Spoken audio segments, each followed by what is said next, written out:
Welcome to Kalpavriksha academy KVR school. Intermediate second year కెమిస్ట్రీలో general principles of metallurgy అనేటటువంటి chapter ఉందన్నమాట. లోహ సంగ్రహణలో సాధారణ సూత్రాలు అనే చాప్టర్ ఉంది. దానికి సంబంధించినటువంటి వెరీ షార్ట్ ఆన్సర్స్ ఒక పార్ట్లో మీకు నేను చెప్పి ఉన్నాను. ఈసారి రెండో పార్ట్లో మరికొన్ని వెరీ షార్ట్ ఆన్సర్స్ ఇవాళ మనం చూద్దాం.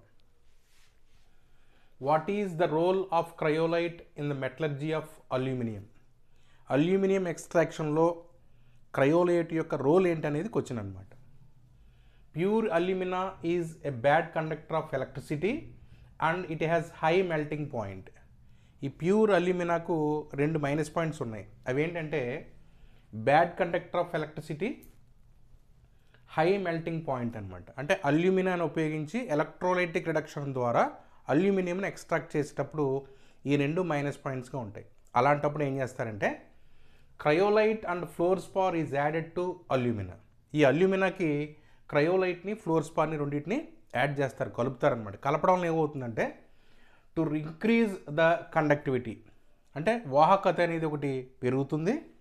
To reduce it's melting point, దానివల్ల ఏమవుతుందంటే ద్రవ్యభవన స్థానం అనేది తగ్గుతుంది అనమాట. ఇది దీనికి సంబంధించినటువంటి క్రయోలైట్కి సంబంధించినటువంటి రోల్ అనమాట. Next question, explain the terms gangue and slag. Gangue అనే పదాన్ని, స్లాగ్ అనే పదాన్ని ఎక్స్ప్లెయిన్ చేయమనేది క్వశ్చన్ అనమాట. Gangue, slag. స్లాగ్ అంటే దీన్ని మనం లోహమలం అని పిలుస్తాం. గాంగ్ అంటే ఏంటి? Ores usually contain sand, stones, soil. అంటే ఓర్స్లో, ధాతువులో సాధారణంగా మనకి ఏముంటాయంటే ఇసుక, రాళ్ళు, మట్టి ఉంటాయన్నమాట. These impurities present in ores are called gangue. ఏవైతే ఇంప్యూరిటీస్, ఈ మలిన పదార్థాలు ఏవైతే ధాతువులు ఉన్నాయో వాటిని అన్నిటినీ కలిపి మనం ఏం పిలుస్తామంటే గాంగ్ అని పిలుస్తాం అనమాట. స్లాగ్ అంటే ఏంటి? లోహమలము అంటే ఏంటి? Flux combines with gangue chemically and forms easily fusible products called slag. అంటే ఏదో రియాక్ట్ అవుతుంది? ఈ ఫ్లక్స్ అనేది, ద్రవకారి అనేది దేంతో రియాక్ట్ అవుతుంది? గాంగ్తో కెమికల్గా రియాక్ట్, రసాయనికంగా దాంతో చర్య జరుపుతుంది అనమాట. చర్య జరిపి it forms easily fusible product, అంటే చాలా సులభంగా ఉన్నటువంటి ఒక గలన పదార్థంగా అది మనకి మారిపోతున్నాడు. మారిపోయే పదార్థాన్ని మనం ఏమంటామంటే స్లాగ్, లోహమలం అని పిలుస్తాం అనమాట. ఒక చిన్న ఈక్వేషన్ రూపంలో దీని ఎలా రాయొచ్చు అంటే gangue plus flux gives rise to స్లాగ్గా దీన్ని మనం రాయొచ్చు అనమాట. ఈ రెండు కలిస్తేనే స్లాగ్ ఏర్పడుతుంది. Next question, what is flux? Give an example. Flux అంటే ఏంటి, ఒక ఉదాహరణ ఇవ్వండి అనేది క్వశ్చన్ అనమాట. ఫ్లక్స్ అంటే దీన్ని మనం ఇక్కడ ద్రవకారి అని తెలుగులో పిలుస్తాం. Flux is a substance added to the ore. Flux అనేది ఒక ద్రవకారి అనేది ఒక పదార్థము, దీన్ని ఓరుకి కలుపుతారనమాట, ధాతువుకి కలుపుతారు.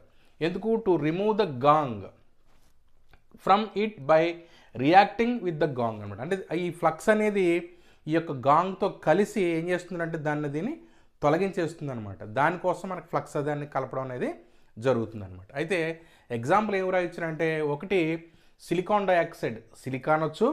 రెండోది కాల్షియం ఆక్సైడ్. ఈ సిలికాన్ డైఆక్సైడ్, సిలిక్ అనేది ఎసిడిక్ ఫ్లక్స్గా పనిచేస్తుంది. ఈ కాల్షియం ఆక్సైడ్ అనేది బేసిక్ ఫ్లక్స్గా మనకి ఇక్కడ పనిచేస్తుంది. ఆమ్ల ద్రవకారి, క్షార ద్రవకారి. Okay. Next question, what is matte? Give its composition. Matte అంటే ఏంటి, దీనికి సంబంధించిన సంఘటనని రాయండి అనేది క్వశ్చన్ అనమాట.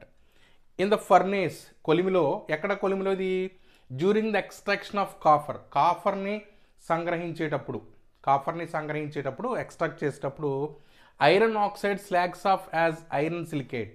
ఏదైతే మనకి ఇందులో ఈ కాఫర్ ఎక్స్ట్రాక్షన్లో మనకి ఏమవుతుందంటే ఐరన్ ఆక్సైడ్ అనేది మనకి ఇంప్యూరిటీగా ఉండి అది ఎలా మారుతుందంటే ఐరన్ సిలికేట్ అటువంటి ఒక స్లాగ్గా మారుతుంది.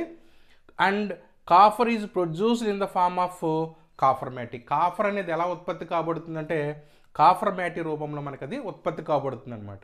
సో దీన్ని మనం కాఫర్ మ్యాటీ అని పిలుస్తాం. అంటే దీనికి సంబంధించిన కాంపోజిషన్ ఏంటంటే దిస్ కంటైన్స్, అంటే copper matte contains Cu2s and Fe. ఈ రెండింటి యొక్క మిక్స్ని మనం ఏమంటామంటే కాఫర్ మ్యాటీ అని మనం పిలవడం అనేది జరుగుతుంది. అదే సింపుల్గా మ్యాటీ అని పిలుస్తాం అనమాట. నెక్స్ట్ క్వశ్చన్ చూస్తే, what is blister copper? Why is it so called? దీన్ని ఎందుకని ఇలా పిలుస్తారు అంటే బ్లిస్టర్ కాపర్ అంటే ఏంటి, దీన్ని ఎందుకు ఇలా పిలవడానికి గల కారణం ఏంటి? The impure copper metal is known as blister copper and is about 98% pure. అంటే 98% ప్యూరిటీ కలిగినటువంటి మలిన కాపర్ లోహాన్ని మనం ఏం పిలుస్తామంటే బ్లిస్టర్ కాపర్ అని పిలవడం అనేది జరుగుతుంది. ఎందుకని దీన్ని మనం ఎలా పిలుస్తామంటే the solidified copper obtained as blistered appearance due to the evolution of SO2 and so it is called blister copper. అంటే ఇది ఘనీభవించేటప్పుడు ఏమవుతుందంటే ఈ లోహ ఉపరితలం పైన ఏదైతే గట్టిపడుతుందో సాలిడ్గా మారిపోతుందో లోహ ఉపరితలం పైన బొబ్బల్ లాంటి పొక్కులు లాంటి ఒక అపీరెన్స్ మనకి కనిపిస్తుంది అనమాట. ఎందుకు కనిపిస్తుందంటే దాని లోపల నుంచి సల్ఫర్ డైఆక్సైడ్ పైకి ఉత్పత్తి కావడం విడుదల కావడం వల్ల దానిపైన ఏమవుతాయంటే బొబ్బర్ లాంటి ఒక అపీరెన్స్ కనబడుతుంది అనమాట. ఓకే, దానిపైన కాబట్టి దీన్ని మనం బ్లిస్టర్ కాపర్కి దీన్ని పిలవడం అనేది జరుగుతుంది. Okay, thank you.